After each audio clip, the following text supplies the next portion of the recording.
Hey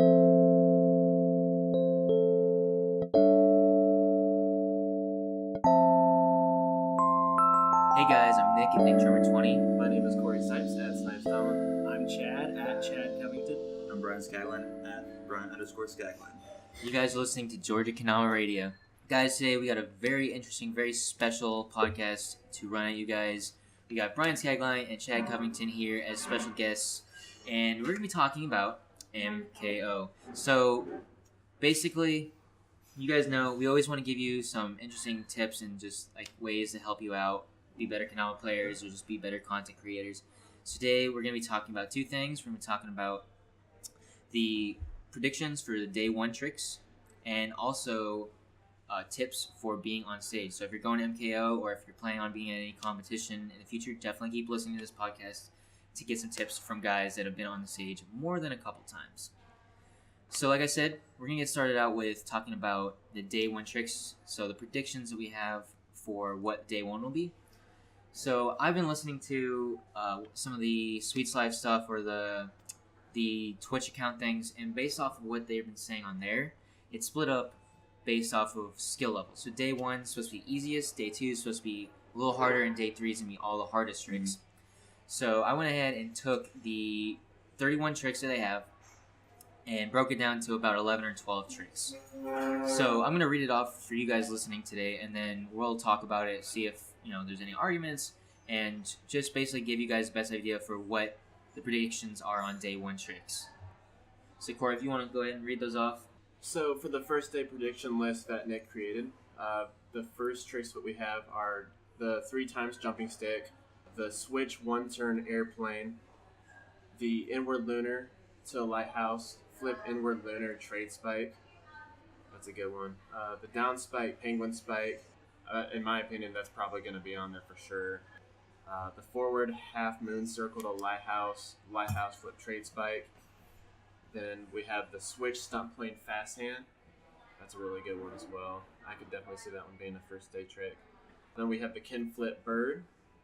After that, we have the 1-turn trade cannel trade to airplane. Another good one I could definitely see being a possibility. Airplane dub tap in. 1-turn penguin airplane penguin jumping stick. And then to end the list off, hanging stunt plane fast hands. So guys, that's my prediction so far for the day one tricks. What do you guys, let's make sure you have this, what do you guys think about that list of tricks now that Corey's kind of said it out loud for everyone listening? This isn't the first time MK has done this, I think, if I'm right. Like, they've always had like X amount of tricks and then like certain ones sectioned off for certain days. I mean, I'm expecting it, but the order, I think you pretty much nailed it. Because like the 1, 2, 3 single jumping sticks, it's such like a just. I feel like everyone can do that trick, but it's just a matter of doing it on stage at that point.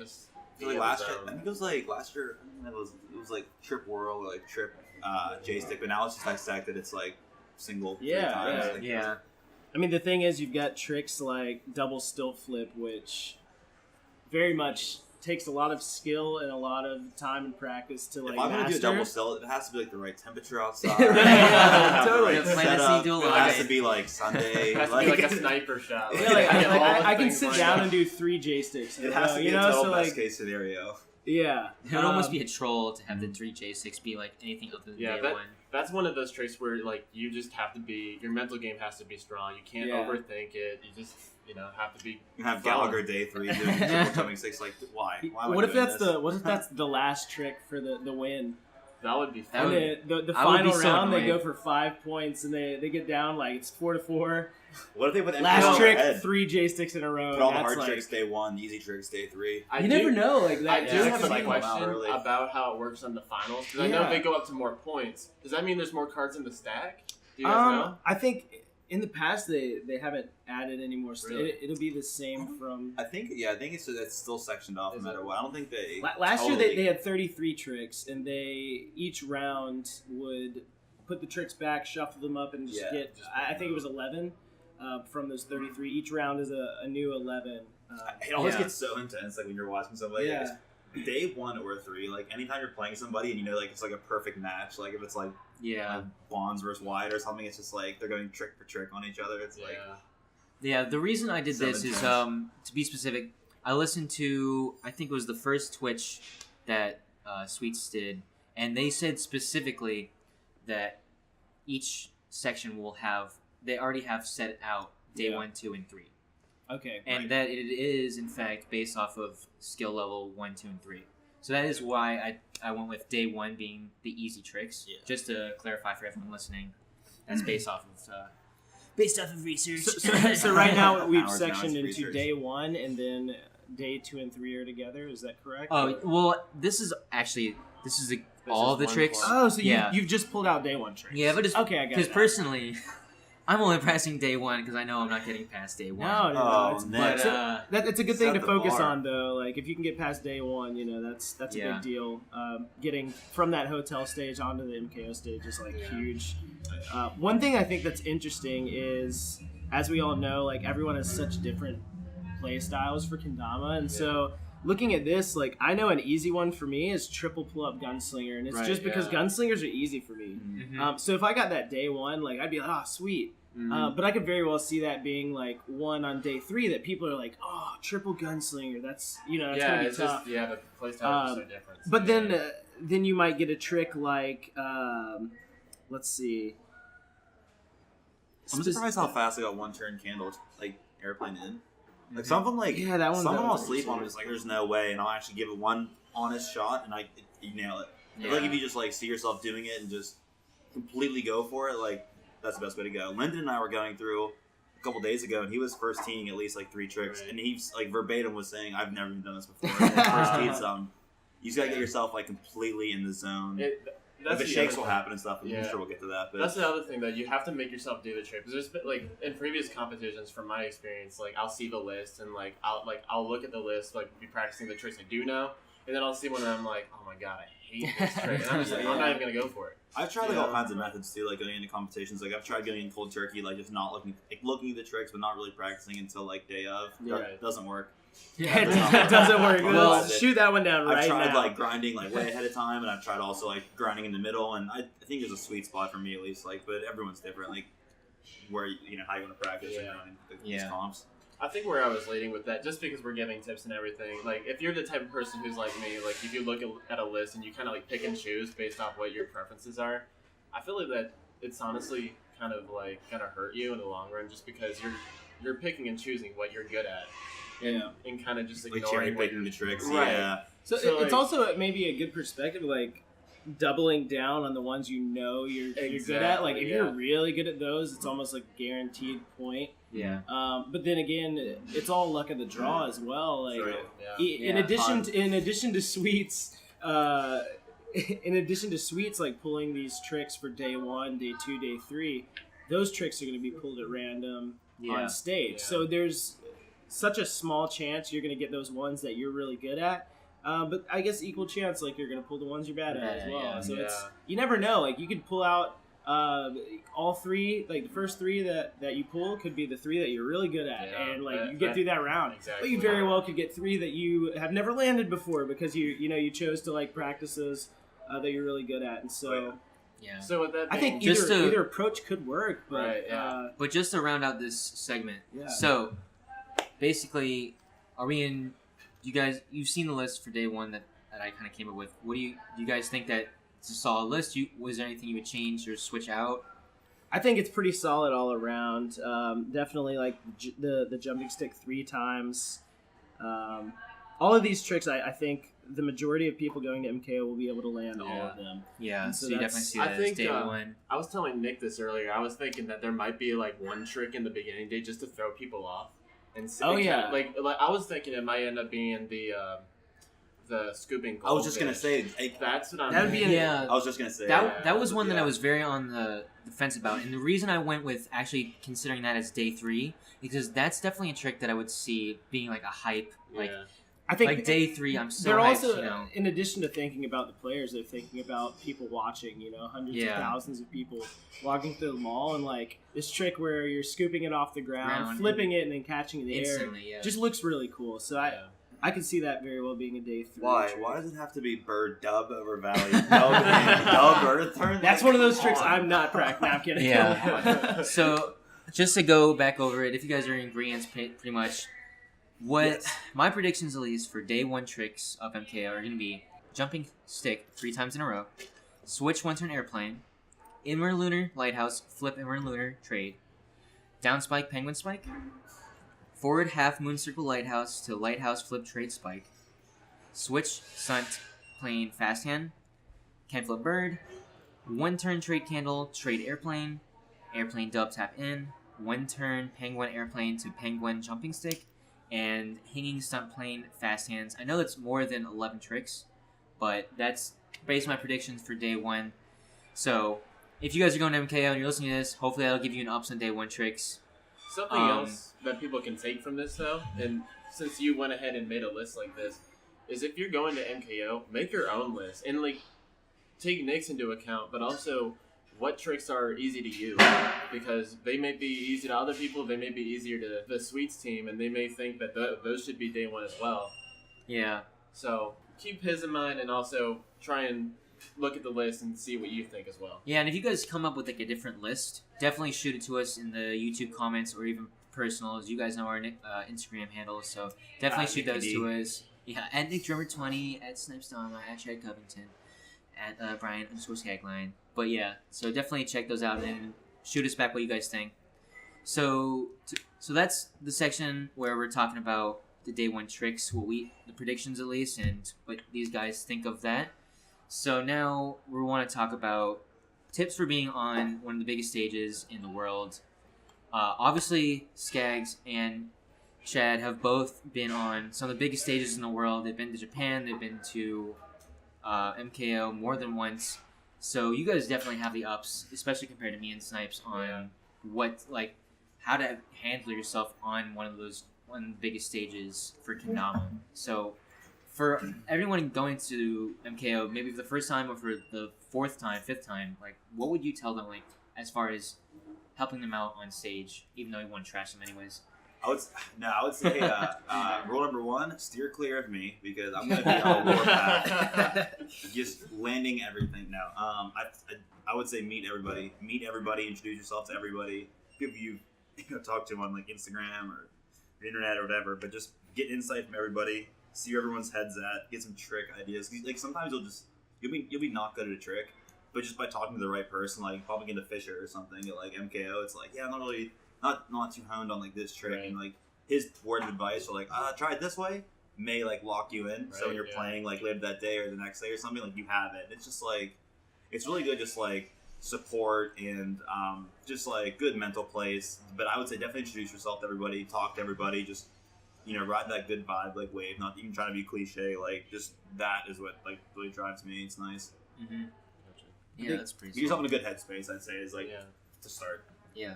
I think starting out, what I've noticed at MKO is a lot of people just practicing the tricks their day of the event. I feel like if you haven't nailed your training down by the day 1 of event, it's probably too late. Yeah. It's good to refresh on some tricks, but definitely make sure all of your training is early on, and make sure you're enjoying MKO. Pretty much everybody in Kendama you would want to meet is going to be there. Yeah, and so spend time talking to people, and even if it's asking for advice on tricks or whatever, just go around and talk to people, and make sure you're meeting everyone that you haven't met before, reconnecting with old friends. As far as competition goes, when you're on stage, maybe you get your name gets called, and then you get that sinking feeling in your heart. You're I'm going on stage. I definitely get that. I can't control it that well, but what I've noticed is you have time, okay? When you get on stage, they don't say, okay, you have 5 minutes to get through these tricks. Take your time. Breathe slowly. I think breathing is something our body, when we get in the state of shock, forget how to breathe a normal it's a human. fight or flight response. Yeah. So when your name gets called up, take your time walking onto stage.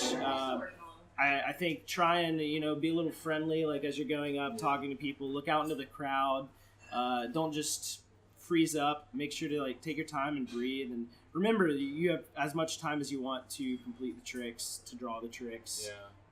Maybe get comfortable with the person you're about to compete against. Shake their hand.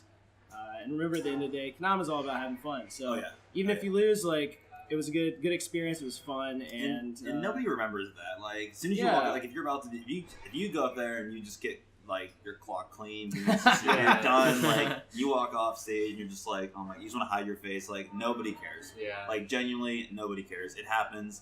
I've seen like kids go up there and just get beaten by pros, and it's just like, I've seen pros go up there and just get it handed to them. Yeah. By unsponsored people. Like, it's interesting, and it's interesting the way how you handle it. But just remember, like, it's all for the love of the game. Like, nobody's taking it to heart.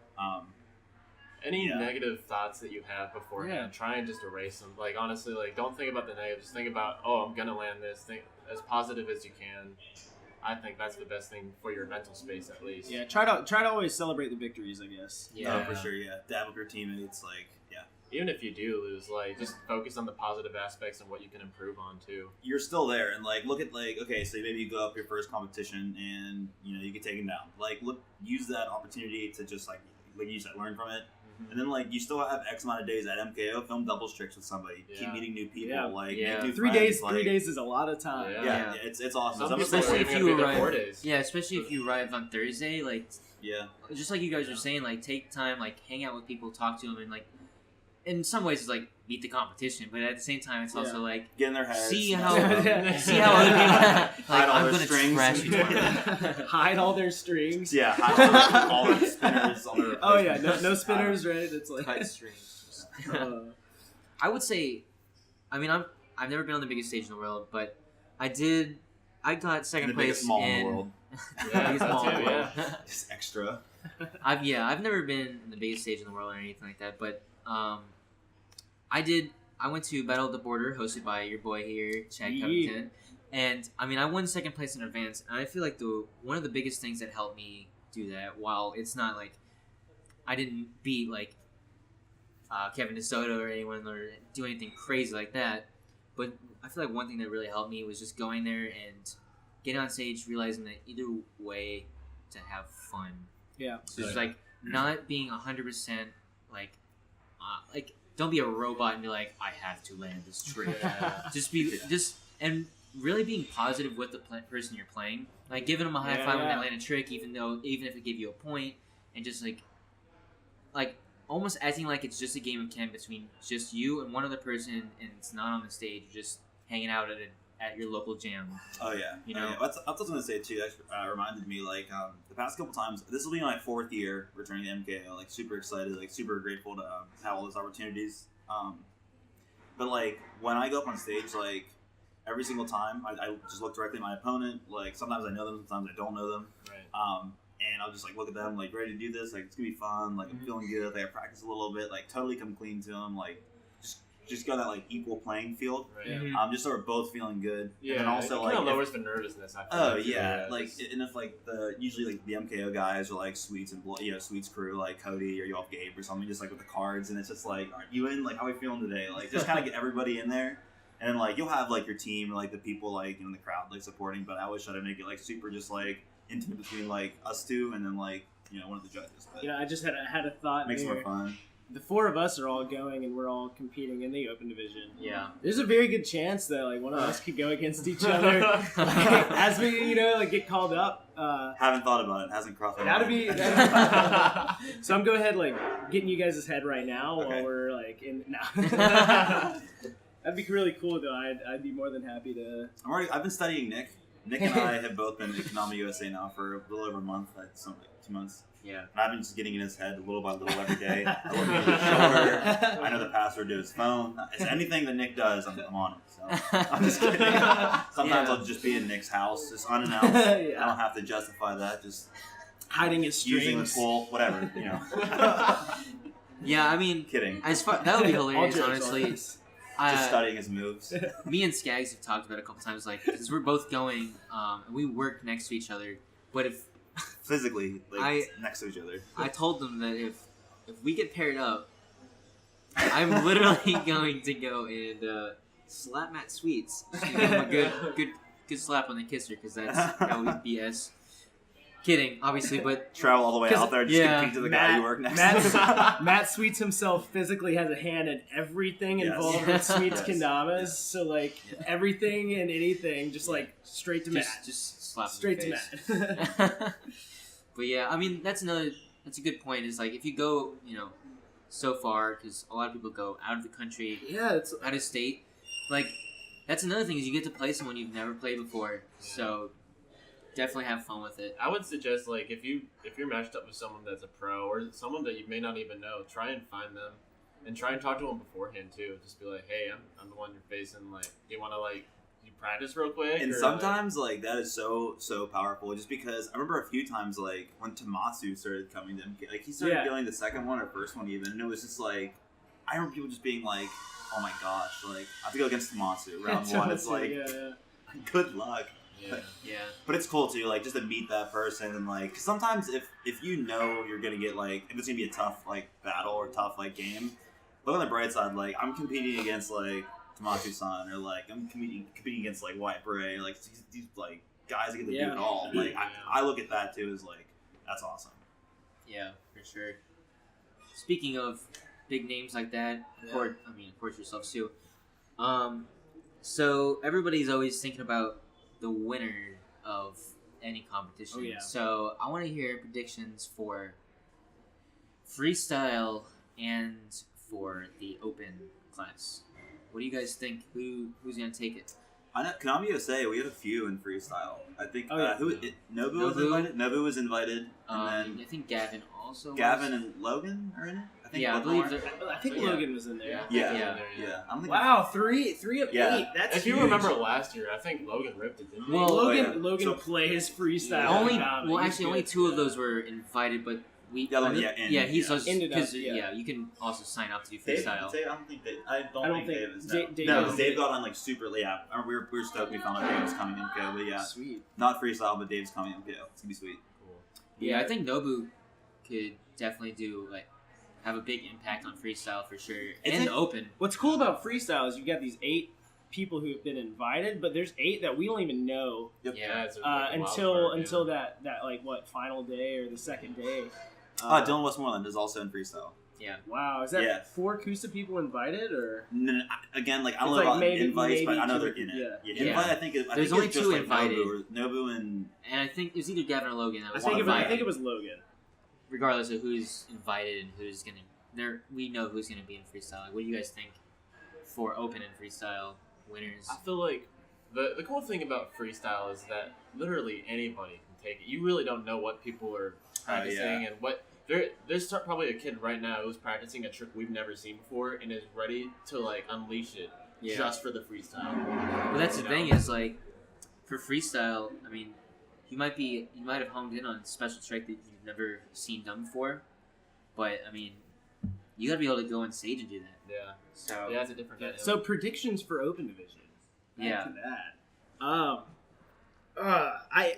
So Sweets Kendamas has claimed the claimed to win. Gallagher's winning back to back was awesome. The past 4 years. This will mark the 5th year MKO has been in existence, and I feel like this is the year that streak ends. Dude, I have squad love. I want someone from Konami USA to win. Oh, I think we need to someone from Konami USA is. It's anyone's. It's literally anyone's game. We have some monsters coming this year. And also every year the community grows. So there's more people coming to MKO. So just the odds in general are just lowering. And it's also really cool to see the people that aren't sponsored, the early up and comers. Who's that on stage right now? They're destroying everybody. Like CJ last year. CJ, yeah, exactly. He did very good. Killed it. Came in second place. I think honestly, based off of the World Cup, Gavin just killed it.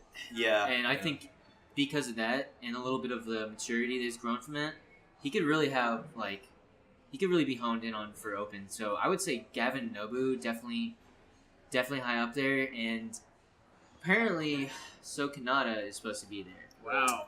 And that's a big deal. I mean, just because you win World Cup doesn't mean you win everything, but he's definitely someone I would say is a contender, considering he ran a 1,500 point run at the biggest cup in the world. Something else to keep into consideration is the winner of MKO does get a pass at KWC to go on to the finals day. Oh, it's an automatic buy into the finals of KWC. Yeah, that's a huge deal. Yeah. The North American champion. Imagine if the winner of KWC, Sokanada, wins it again. ended up winning MKO, and then you going back. Like, you would basically get double buy into the final. Yeah, that's interesting. Yeah, I mean, it's possible to just win back to back to back. If you look, the Pittsburgh Penguins have been doing it for a while. That's true. Yeah, now. It would be really cool. People from Pittsburgh are just great people. Shout out Pittsburgh. How cool would it be to have a back-to-back victory? What if Nick took it, or Zach? What if Zach took it back again? Yeah, last year was it Zach last year? It was Nick last year. Zach the year before. That's so cool. The year prior to that was Lucas Funk. All right, I'm saying it here for everyone to hear. If any of the Gallaghers win this year, I am eating deodorant. Filming it and posting it on my Instagram. This is not happening. This is not so happening. fresh. I am so fresh. This is not going to happen. Old Spice fresh. You guys can choose Old Spice, Degree. Like, what days you guys getting there? I'm getting there Thursday. Thursday to Monday. I'm getting there Thursday morning at 8:30. I'm leaving Monday at 5:30 p.m. So I'm there for the long. You were there for. We'll be there. Full experience. I want to see it all. That's Uptown again too. Uptown for 21 and over is gonna be. It's a really good time. It's gonna be around Halloween as well. So if you're gonna dress up, I'm getting in costume. Really? Haley Bischoff and I have locked in the costumes. I'm not saying what it is, but. Oh wow! That's something else we didn't really consider. Is what. Since you guys have been there before, what things do you usually do at MKO besides the Kendama related stuff? Like, what goes on? Or at least from past years, at least. It's like networking. It's all just like networking, not like with like anything in mind, but more or less just like meeting people. It's a huge social gathering of all the best Kendama players in the world, like known and unknown. I like seeing people that don't really play Dama but go like yo-yo players and stuff. And then like all the spectators when you get to like day 2 and 3 of Mall in America, then you just get like so many people. You're just getting raw exposure to just like regular people. True, yeah. Getting their input, but it's really cool just seeing everybody out there, all different like walks of life and just different minds, opinions, like styles. It's really just spectacle is I think getting out there, but like it's definitely interesting. It's really cool, coolest location. It's awesome. They've pretty much set the standard for competitions in the U.S. Oh yeah. And that being said, by the way, if you guys haven't listened to the episode where we talk about how to teach people Kendama, then definitely listen to that, because if you're going to MKO, there's going to be lots of people there that don't know what Kendama is, and they're going to ask you what the heck it is. So go listen to that. I don't remember if it's on the SoundCloud, so if it's on that, go check that out, or if it's on our YouTube. Or just listen to all the Georgia Kendama radio podcasts, because they're all solid. Is that a plug? We're going to do that now? That was a nice plug. Just go for it now. Just do the plug. Also available October 8th at 6 p.m. Eastern, the Soul Shape. We're bringing back the old pastels colorway. There's 5 color options. We've got mint, lavender, sky blue. We've got a mustard and a pink melon color. So, this is what mustard sounds like. Fresh, all around, It's like it's not like a spicy brown. It's like a classic yellow. So after you go back and listen to that podcast, make sure to go and check out the Soul Kendama's website. And as always, if you're looking for a fresh kendama, please check out www.kendamausa.com. And honestly, me undies. Talking about as another note, Square Cash, use it. As another note, like what kendamas you guys can be session? Like what are you gonna be practicing or going to MKO with? I've already picked my damas. I'm gonna be using the full maple bray mod, and I've got it honed 1 gram Tama heavy. Nice. And I'm gonna also be taking the Craft 2.0 Plus. That thing's honed to oh my god. And I'm gonna be taking the Legacy as probably my second option. So those are my DOMs. As far as me, I'm going to be taking a Willie P mod, the new one, the Prime Shape, and I'm going to have a Cooperetti Tama on that, cushioned.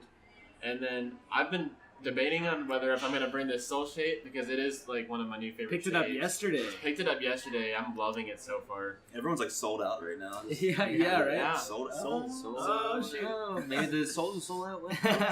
So it's either going to be that, or it's going to be, I have a next-gen Goblin homegrown at my house that I've had it since February, and I've lightly jammed it here and there ever since I've gotten it. But right now it's just at the point where it's just so nice. It's just totally broken in. So.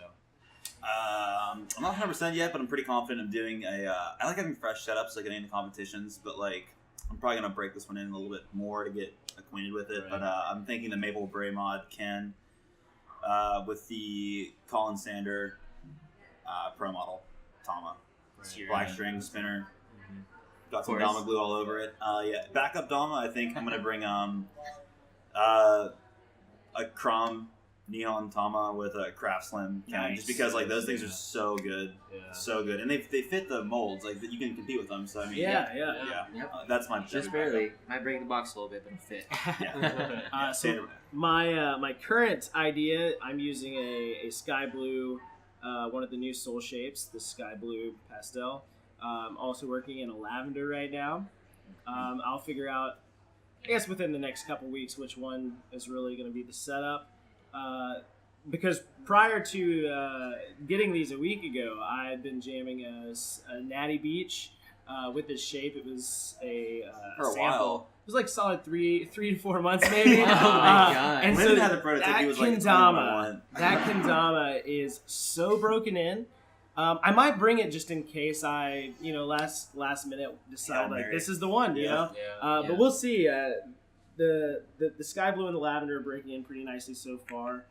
We'll see as I practice the tricks, it'll kind of make itself evident which Kendama I'm using. So, What would you say on the day of competition? Is it important to just strictly use your competition Dama all day? Just I even think if so. you buy Yeah. if you buy new Damas, like all right, I'll just touch it tomorrow. Yeah.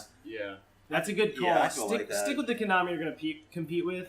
If you're not sure, like figure it out and then just stick with that Kendama, because as soon as you switch a Kendama, you've got all these tendencies, these small tendencies that you've more acquainted yourself with. So definitely stick to one Dama. I think. Yeah. I usually do. I say usually, and I'm not a pro, but the day of, I'll stick to that one Dom that I know I'm gonna use, and then run through all the tricks one time, at least so I have a little bit like keep the memory muscle ready to go. But yeah, that's definitely on the team of honing in on one Dama or one or two Damas and just getting it still ready like a month ahead of time. Just for future planning, what's your hotel number so we can know where to party after hours at MKO? You know your room number? I Advertise it yet or no?